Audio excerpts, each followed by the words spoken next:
नमस्कार दोस्तों, मैं डॉक्टर पिंकी त्यागी आप सभी का स्वागत करती हूँ मेरे चैनल निरोग्यम नेचर केयर में। आपको वीडियो पसंद आए तो लाइक, शेयर और सब्सक्राइब ज़रूर कीजिएगा। आज हम बात करेंगे पृथ्वी तत्व के बारे में, तो आइए शुरू करें।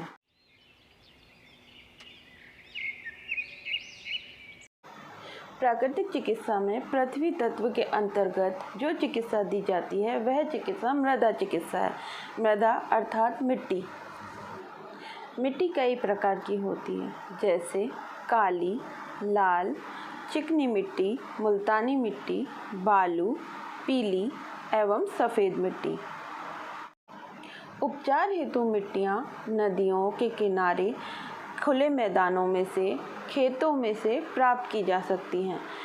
जो मिट्टी हम उपयोग में लेते हैं वो लगभग 3 से 4 फीट गहरे गड्ढे के अंदर से ही निकाल के उपयोग में ली जानी चाहिए, क्योंकि वह मिट्टी साफ एवं स्वच्छ होती है।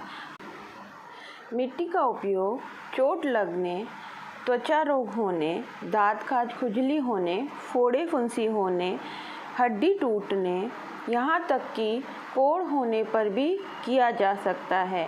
इन रोगों में मिट्टी को गीली करके उपयोग में लिया जाता है।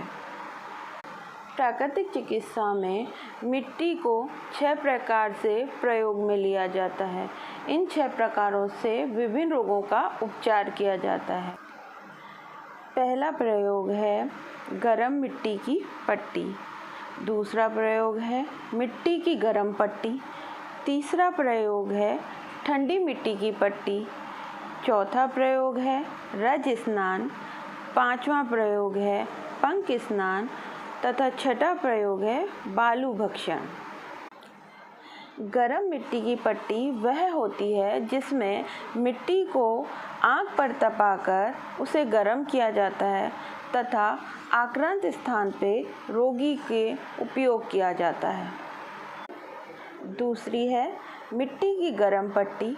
मिट्टी की गरम पट्टी में मिट्टी को आटे की तरह गूंथ के उसको एक कपड़े के ऊपर 1 से 1.5 इंच की मोटाई में लगाते हैं तथा उसे रोगी के शरीर पे बांधकर फलालेन या ऊनी कपड़े से उसकी पट्टी बना के रोगी को लिटाते हैं। मिट्टी की ठंडी पट्टी। मिट्टी की ठंडी पट्टी में मिट्टी को आटे की तरह ही गूंथकर उसकी एक चौकोर कपड़े के ऊपर 1-1.5 इंच की परत चढ़ा के उसको रोगी के शरीर पे जिस स्थान पे रोग आक्रांत होता है उस स्थान पे लगाया जाता है। इसमें केवल इतना ही अंतर होता है कि इसमें किसी भी प्रकार का गरम, ऊनी या फलालेन का कपड़ा नहीं बांधा जाता। रज स्नान। रज स्नान में शरीर को सूखी मिट्टी से रगड़कर पूरी तरीके से सान लिया जाता है। पंख स्नान। पंख स्नान में मिट्टी की कीचड़ बनाकर उसमें रोगी को पूरी तरह से लिटाकर व बिठाकर पूरे शरीर पे उसका लेप किया जाता है तथा उस मिट्टी के सूखने के पश्चात उसे स्नान कराया जाता है। बालू भक्षण। बालू भक्षण का मतलब होता है बालू को खाना। इस प्रकार प्राकृतिक चिकित्सा में पृथ्वी तत्व का उपयोग मृदा के रूप में किया जाता है। अब विभिन्न रोगों में इसका उपयोग किस प्रकार होता है, इसके लिए हम अगले वीडियो में जानकारी देंगे।